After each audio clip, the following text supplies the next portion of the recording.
Hello and welcome to PSO Archive's Phantasy Star 0 Memorial video. Today is May the 21st. It is currently 4:25 p.m.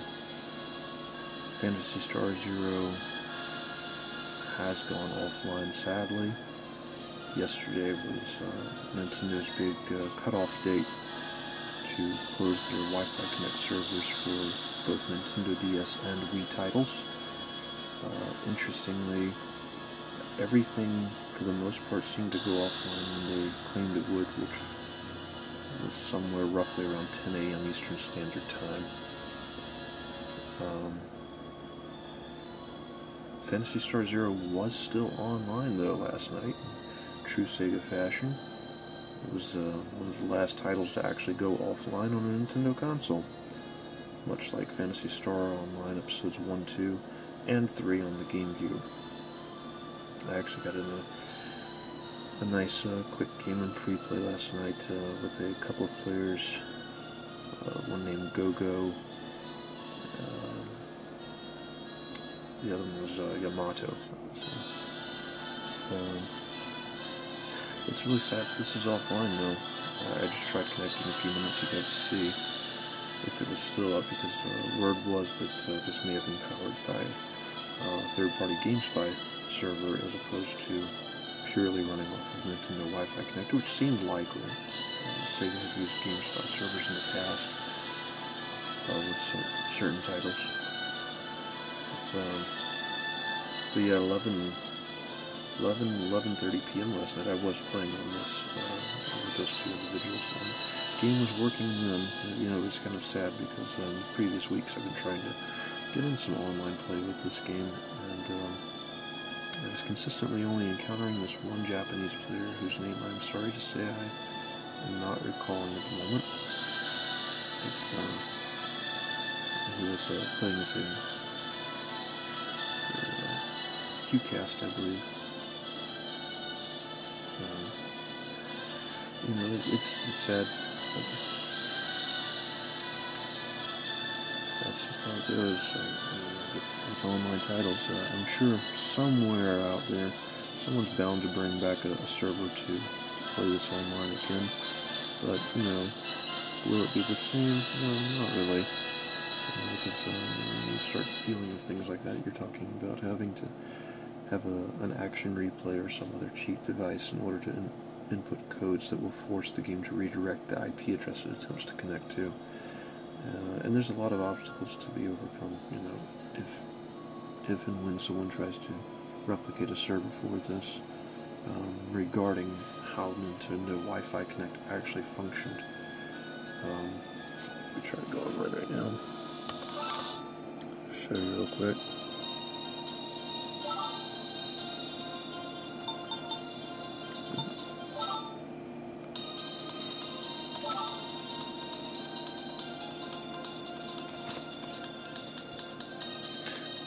Yeah, I'm actually suspecting the servers are actually still on, but because the Nintendo Wi-Fi Connect is gone now, it can no longer validate your friend code and such, which is really, really sad. Let's see if we can zoom in on that message a little bit. Yeah, just flat out tells you the connection service for the software has been discontinued. The game had a great run as far as being online. I mean, it was playable day one out of the box if you bought it here in the US or Canada. The servers were already online at release for the English edition. So it was online from launch, which was December. I wouldn't even say it launched December 25th, 2008 in Japan. I believe that's accurate. I don't fail to reference that. But and then it released here a few months later. I actually had it on pre-order from GameStop and had it day one. Played it day one. Actually got online on my lunch hour and messed around a little bit in free play, which was fantastic. And getting to show that off. Hey, look, there's a game online on the Nintendo DS that's actually decent. And in my opinion, this was the best online game on the DS. A lot of people will say probably Pokemon was, since Pokemon has such a massive fan base. And, you know, to be fair to them, I haven't played the Pokemon titles that did feature online play. So, you know, I'm sure there was appeal there. I mean, I used to be a big Pokemon fan myself.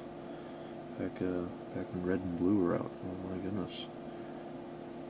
So I could understand why somebody would say those were the better titles. But, you know, for me, this is definitely a better title. I mean, who doesn't love a good action RPG? But it's sad that it's offline now. Like I said, I tried to play, you know, ever since the announcement came, you know, because when this game first came out, I was playing it for a few months online regularly. I actually achieved level 64 with my main character only a couple of days ago, while playing with the other fellow from Japan, which I said I don't recall his name, but it seemed like his name was in Japanese. That's why I'm saying it was Japanese, which would make sense. I mean, that was where the primary sales of this game were at. Where Sega went wrong with this title, though, I mean, they did everything they possibly could here that Nintendo would allow, because Nintendo did come out with a crazy policy. And prior to their releasing this, that they made all the third parties sign, agreeing that they would not have the ability to have an on-screen keyboard in their games, nor allow voice chat, which were massive blows. Really, not just for Phantasy Star Zero, which originally they had planned an on-screen keyboard for. But, you know, all the developers who were working on titles that they had hoped to release online for, you know, with online play for DS, that was a huge issue. Ultimately, I'd like to say Nintendo ruined this game, because this game is absolutely fantastic. I don't know if you've seen it online. I did write a FAQ for this back in the release year of 09. It's had, you know, around 30,000 hits over the course of time. You know, it's a fantastic game, and I have enjoyed what I have played of it, and that's really all you can ask out of any game, is that if you have a great game, that you enjoy playing it. And of course, I'm sure if the developers ever watch this, they'd be happy to hear I was very happy with this game. And like I said, I enjoyed that. I did create 3 characters. There's my primary character, it's Tweed, which is, I always name my primary character Tweed in the Phantasy Star games. And then I had a Raymar, and yeah, I know, and a Humor. That's my characters. And then I'd like to do a little shout out here to people in my friend roster here, 2 in particular. Cookie Sunday. I don't even have the friend roster up yet. Hey, and see, already I'm naming somebody. Cookie Sunday, she actually was somebody I started playing with very early on in this game, as was Kakaru, and both of them played consistently for several months. I got to play with these people. Who else? I got up Thorio a few times. Joe News, oh goodness, yes, Joe News has a history with PSO Archive. Joe News, of course, founded and administrated the website Dreamcast Magic. And yes, Dreamcast Magic, that's been a while. Later on, when he abandoned GeoCities, of course, everybody abandoned GeoCities, including PSO Archive. And he actually asked me to come on as an editor and contributing writer to PSO or to Dreamcast Magic, which I did. And I was the editor there for a good 2 years before the site kind of collapsed. Joe News had a lot going on in his personal life, so, you know, he moved on with his life, and good for him. And Soda, I don't remember Soda too much. I do remember I played with him a lot, though. There was someone else I played with a lot. I don't know if I still have. Yes, there's Cookie Sunday. Now, Cookie Sunday, sadly, I chatted with her online not too long ago, back when Nintendo announced the Wi-Fi Connect was was going to go offline, and sadly she no longer had a DS. Hers broke, and so yeah, so she's still playing video games. Time Lord was a very interesting person to play. Now you're probably wondering here about this because yes, there's no on-screen keyboard, but Sega found a way around communications issues. You could only communicate with people that you had swapped friend codes with, which that's what all these people in this friend roster, these are people I exchanged friend codes with over the course of time. As you can see, mostly this was in 2009, but at that time, the Phantasy Star 0 message board on Sega.com was a very hot place to go and exchange friend codes. And Cookie Sunday actually founded the Rappy Guild, I believe it was called. Oh, it's been so long. It's been a very long time now. But she actually founded, to my knowledge, the first guild in the game. I know there was no one talking about a guild on GameFAQs message boards, which was the other big message board. I was a community member, active community member, and still am at that time. One other website, the name of that slips my mind at the moment, but there was another website I was very active at the time, but I haven't been back to in several years now because I just, I work for a living. So I was working for a living then too. It's just I had a little bit more free time on my hands. Okay, Ozzy, this guy here, I actually met him in Phantasy Star Online on the Dreamcast, and the irony there is he's also here in the United States,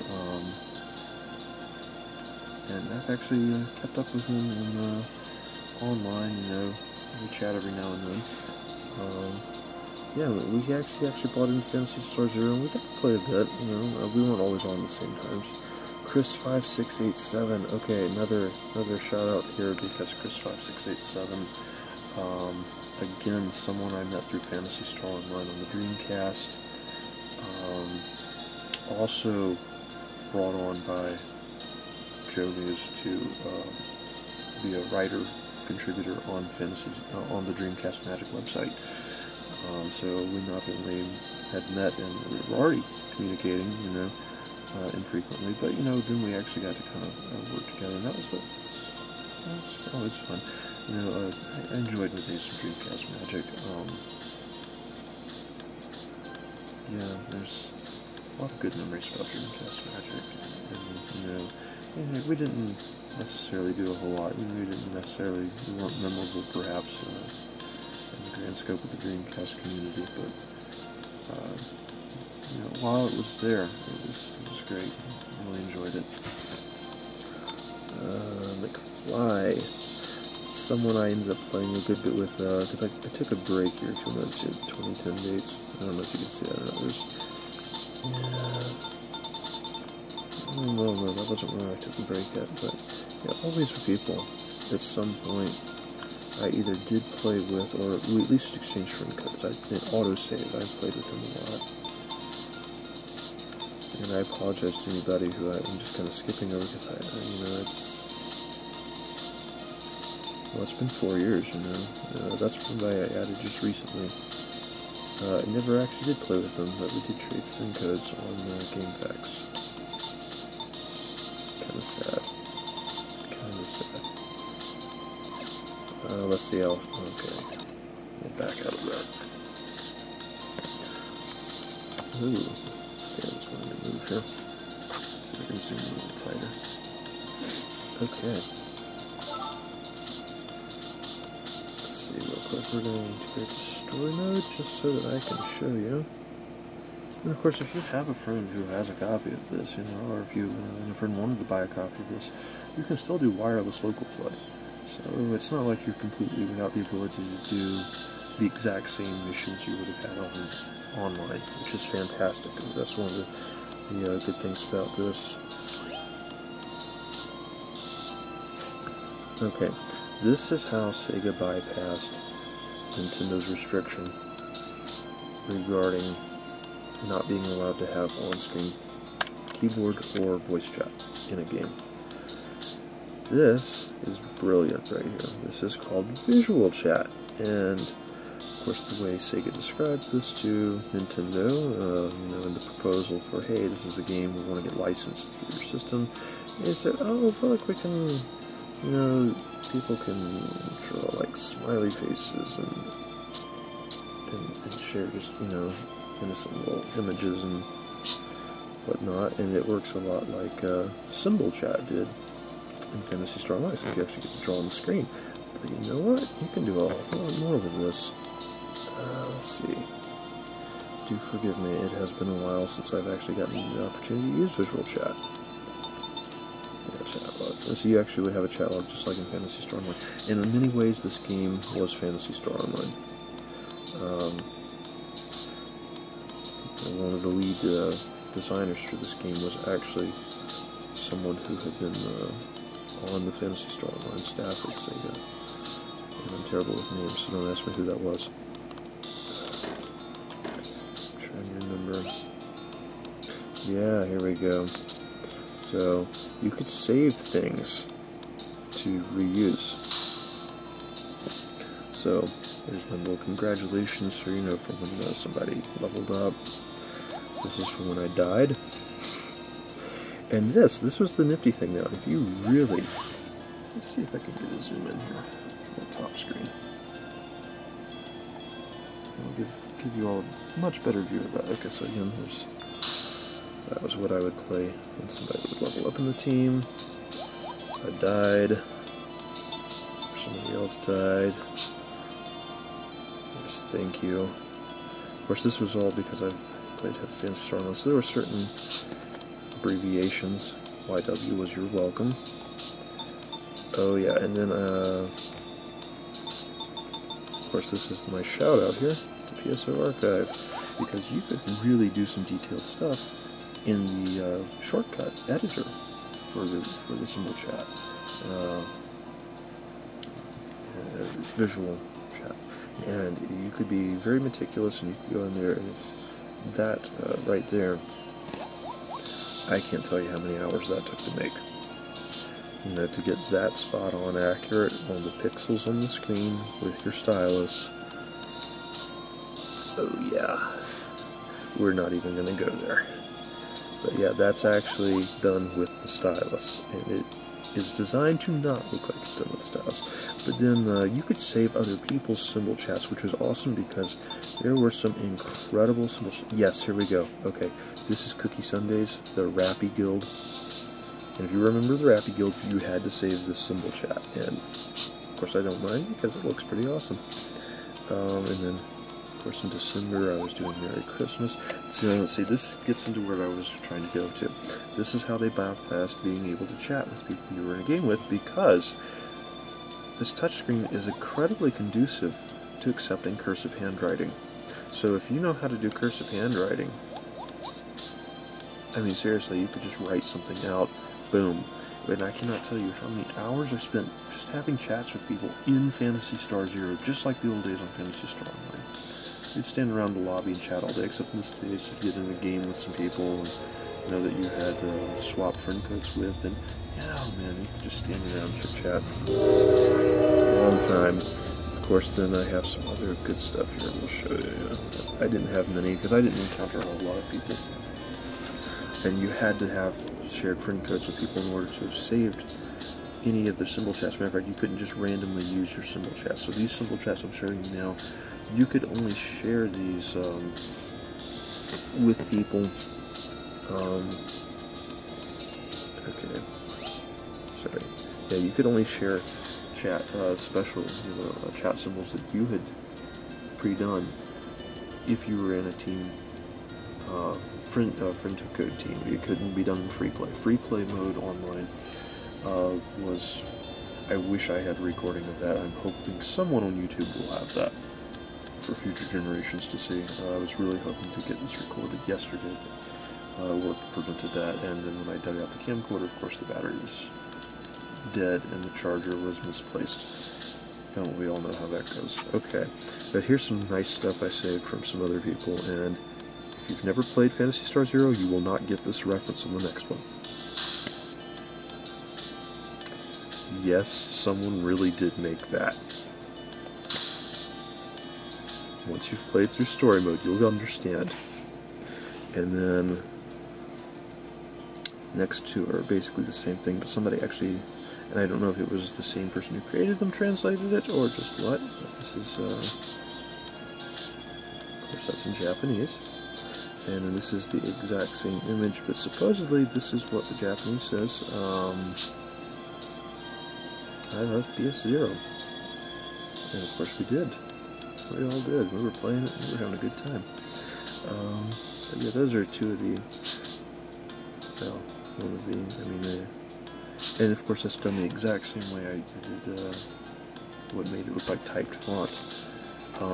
There was also, back when Sega was developing this, a rumor at the time, because there was another company in Japan that produced a game cartridge with a built-in wireless chip that allowed you to use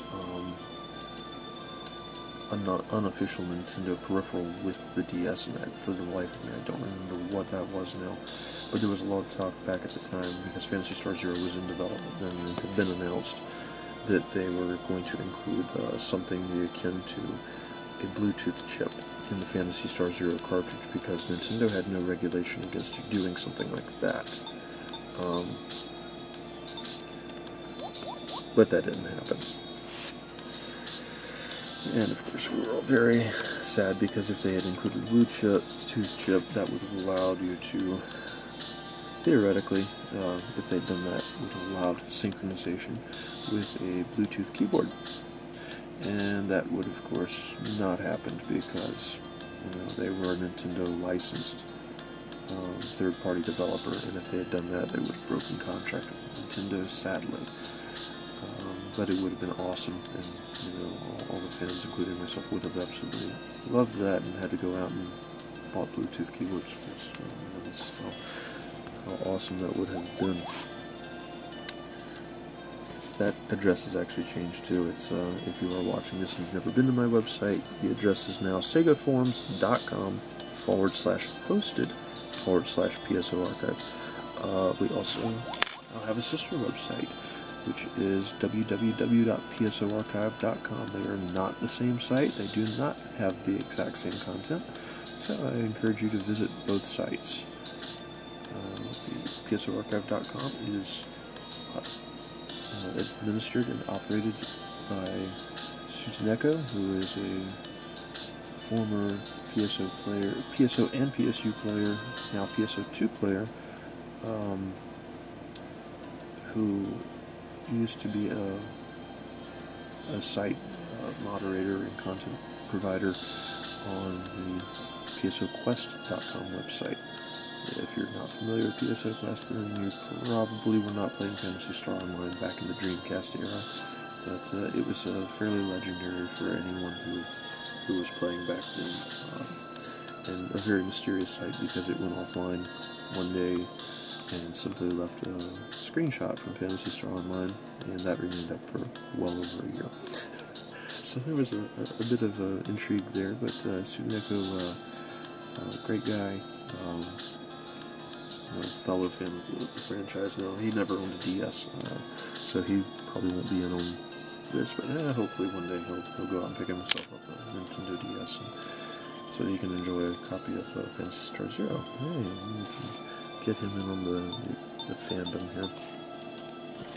But I'm probably rambling on a bit too much. Phantasy Star Zero, though, did have one major flaw that Sega messed up on with, at least in the US, and presumably from everything I have read and discussed with in the European/Australian release as well, and that was that there was only one print run of the game cartridge for those two regions, which makes no sense. It was a best-selling title in Japan. Saw several re-releases, to keep the inventory up, because so many people in Japan bought Phantasy Star Zero. It was, and as I've said, it's a very good game. Even if you're not a fan of the franchise or have never played the game of the franchise, this is a standalone title.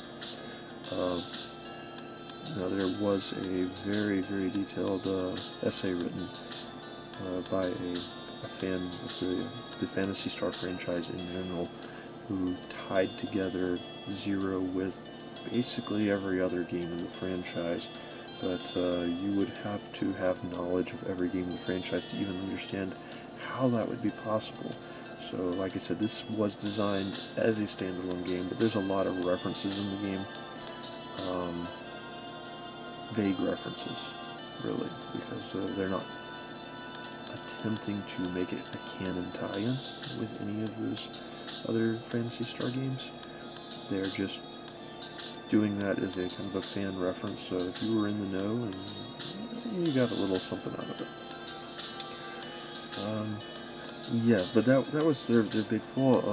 Locally, you know, I live in a fairly sizable area with numerous GameStop stores all around, and this game, when they sold out of the game, you know, which they sold out of this game at the store I picked my copy up at, which was close to work, that I frequented regularly, let's put it that way. Usually I was going once or twice a week. They actually sold out of copies of Phantasy Star Zero in the first week of release here, at least at that one location. And if it sold that well at that location, I can only assume that it must have sold pretty well everywhere. And when they sold out of it, they never got another new copy in, which is really unusual. Walmart and Toys R Us and Target, all three of those major retail chains here in the U.S., also were supposed to be carrying this game. Walmart stores, so I can attest, if they ever received a copy locally, it sold out, must have sold out within the first day or so. I never even saw an inventory tag on the shelf in the video game glass cases for Phantasy Star Zero locally at any of the three Walmarts I was shopping at regularly at that time, which I've kind of backed off from Walmart. Don't get the idea I'm a fan of the place. I worked there at one point. It's hard to be a fan of a place like that once you've worked there. Yeah, sure, they've got extremely good prices, but their business practices are, that's not neither here nor there. So, yeah, so Phantasy Star Zero, yeah, that was their, Sega's big problem was, and they did this with several other games at the time. The Phantasy Star Zero did at least get good publicity. You know, they did do some marketing for this online. Primarily, though, the marketing was to fans of the franchise. Oh, don't turn back on, turn off. There we go. So yeah, it was you know, if you were a fan of the Phantasy Star Online series, and you were the type of person they were trying to market this to. Merchandise-wise, in the United States, all we got was the game. Very scarce. Even right now, today, you know, almost 5 years after release, a used cartridge-only copy of this game at GameStop is $19.99, assuming you could find one. That should speak volumes of the quality of the game right there. Just the fact that, you know, it commands a very high price. It was also heavily bootlegged. There were bootleg copies of this game coming out of China that did not work properly. The saves corrupted very quickly. The games would freeze. They would brick themselves, meaning that, you know, there was actually instances reported where the game actually would lock up and then would never reload again on the bootlegs.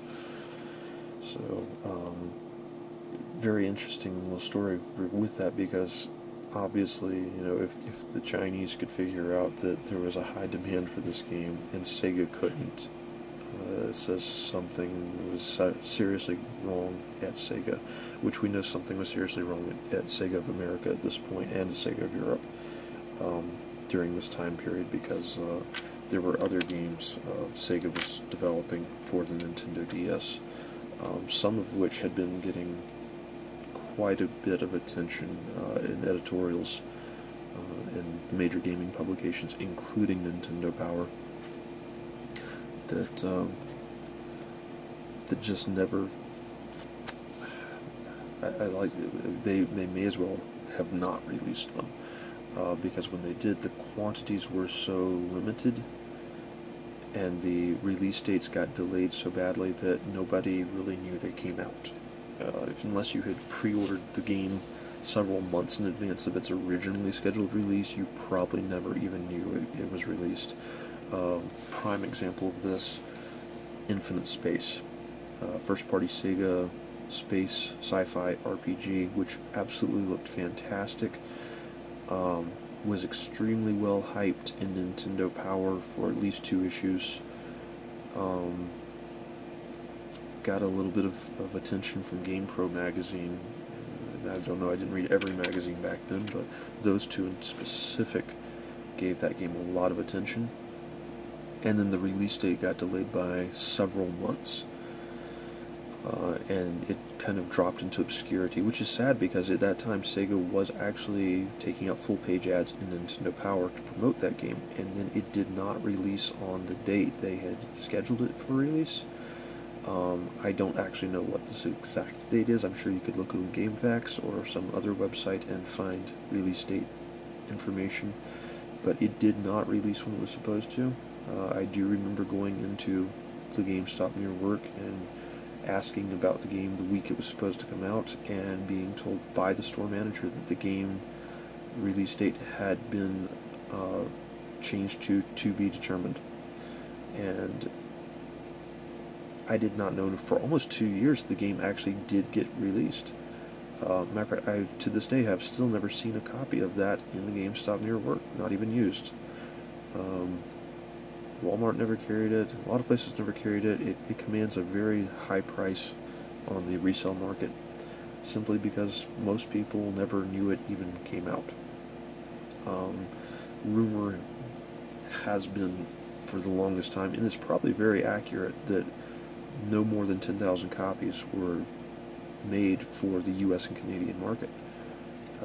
That's a shame, because here's a game that you have hyped, you have marketed well, and then you delayed it for no apparent reason, no given reason, and once it has been released, it sells out and you don't bother to replenish the stock on that. It's very strange. Happened with numerous games, though. Except Phantasy Star Zero. It happened with Phantasy Star Zero. It happened with Phantasy Star Portable Online, Portable. Phantasy Star Portable 2 for the PlayStation Portable. That game got very good reviews, very good hype, sold over 1 million copies in Japan, but over here, the US and Canadian market, it received a limited release. There again, I had a copy on pre-order several months before it actually did come out, and it is a very different game. If you played Phantasy Star Portable and PlayStation Portable, it is not the same game. Well, it isn't. It has been enhanced greatly, but they did change the game engine. But the point I'm getting at is that 20,000 copies for all of North America, and it was so popular because Phantasy Star Portable, the first game, they didn't do a limited release. As you know, I'd be pulling numbers out of the air here if I were to say how many copies I thought existed, but there's enough that demand was met for that. Let's put it that way. And that was a well-hyped game. And it was a good game. It was based on the Phantasy Star universe. It was actually set in the Phantasy Star universe franchise, but it was, still a very well-done portable Phantasy Star game.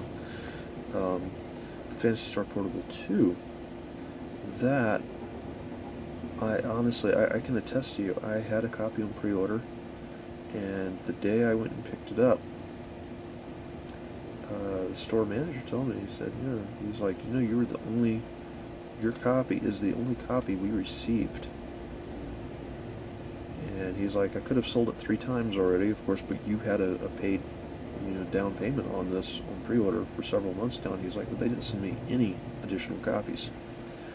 In fact, and there again, I can attest to you, they never got any more copies in that I ever saw, which is really sad. Original Phantasy Star Portable, you could walk into Walmart and they had a copy. Phantasy Star Portable 2, never saw a copy on store shelves except used at GameStop, and not that GameStop, and used, they wanted more than it retailed for. Brand new, I'm wanting to say when I pre-ordered it was $39.99. Phantasy Star Zero here, when it came out in the US, somewhere I have my original receipt for that. I'm wanting to say this game was $29.99. And there are two pieces of merchandise that do exist related to this that were released here, just as a kind of a museum note there. There is, of course, the official strategy guide, which is perhaps the absolute worst strategy guide I have ever laid eyes on, which is, yeah, that's saying something, isn't it? The strategy guide has a lot of nice artwork in it, but it's nothing special. This game is easy enough to play without a strategy guide. The real reason you want a strategy guide with any of these modern Phantasy Star games is for the item lists, to find out where items are at that you might otherwise miss playing through the game. Yeah, I mean, there are reasons you would want to. You don't have to have a strategy guide with Phantasy Star. It's a nice thing to have. Unfortunately, the Phantasy Star Zero strategy guide that was released in the United States is just terrible. And that, I believe that strategy guide was also marketed. I know it was marketed in Canada. It's a very forgettable strategy guide. And the strategy guide, and here again, another interesting tidbit, strategy guide was released a week before the game was. And you could find the strategy guide on the shelves just about everywhere. You couldn't find the game on the shelves anywhere. Be interesting to know how many copies of that they made versus how many copies were made of the game for the US market. Very interesting thing to know. Who knows? I guess somebody knows. Maybe at Sega America's headquarters, or at the publisher's headquarters. I'm sure they would know how many copies they made. That would be interesting. But yeah, that was the major issue here, is that Sega did not produce enough copies of this game to meet demands. Even today, there's still demand. Offline mode, it's offline only now. That is sad. If you've never got to play this online, like I said, I feel kind of sorry for you, because it was a really fun experience on the Nintendo DS to play a game online with other people and actually be able to communicate with them. And for that, we're definitely going to miss this. The other item that exists, extremely rare, released. I never really figured out when it was released. It was 09 or 2010. But Nintendo released a book of posters. Under the Nintendo Power label. It was a Nintendo Power poster book. I do not have a copy of it. By the time I found out it existed, it was either sold out or had been removed from store shelves because it was considered a periodical. So if you did not see it during the 1 to 3 months shelf life, and there again, I don't have a copy of it, that it was available, then you were out of luck. But it was a poster book containing somewhere in the neighborhood of 10 to 12 video game posters. And there was a Phantasy Star Zero poster in that book. And I'm sorry to say I don't have a copy of that to show you. In Japan, they got a whole lot of really cool stuff. In Japan, there were the Gastrofon figures, which these were capsule toy figures. If you're not familiar with capsule toys, they are ever present in Japan. They're vending machine toys. And these figures, like the Cerveza you see here, they actually dismantle into a bunch of smaller pieces, and you actually have to assemble these figures like this. They're really awesome, and I'll zoom in on her a bit here. Some of you have probably seen her in pictures I posted online before, but there she is. She's a really nice figure. Her wand doesn't want to stay together very well, but we'll forgive that. In Japan, these were like a 500 yen figure. 500 yen being roughly $5 US, and of course they have 500 yen denomination coins in Japan, and that's a very common coin denomination to use in a vending machine. And you would put it in, and you would get a random figure. And there are 4 figures in the Phantasy Star Zero Gastrofon figure series, and Sarissa is one of the 4. The other 3 are generic characters. also all female, and yeah, they actually come with 2 faces each to change their appearance completely. Really, it does change their appearance, but they're the playable character class figures of the female gender from Phantasy Star Zero, and they're really awesome. And Cirrus is the only one I've got, but you know, Cirrus is the main character of the game. Really, I mean, it doesn't matter what gender or what character class you play as in Phantasy Star Zero. If you played the story mode, you have Sarissa as your partner, and she's kind of cute. Okay.